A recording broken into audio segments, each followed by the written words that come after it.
Izan ere, ideologikoki eskuindarra naiz, katolikoa naiz, eta pertsona kontserbadoretzat, edo oso kontserbadoretzat jotzen dut neure burua. Ia gaur egun, Euskal Herrian pertsona kontserbadorea, edo eskuindarra, edo espainolista izatea, ia elkarte sekretu baten antzekoa da.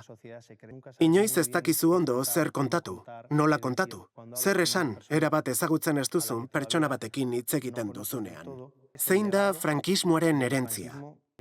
Edo nolakoa da pairatu dugun eskuinaren egoera? Sentitzen dut, kosta egiten zait onartzea. Espainiako eskuin hori dago nik ordezkatzen dudan guztiaren aurka. Euskara, euskal identitatea, nire sexu orientazioa, guztiaren aurka. Barka, baina uste dut oinarrizko lan bat behar dela elkarrekin ibili ahal izateko.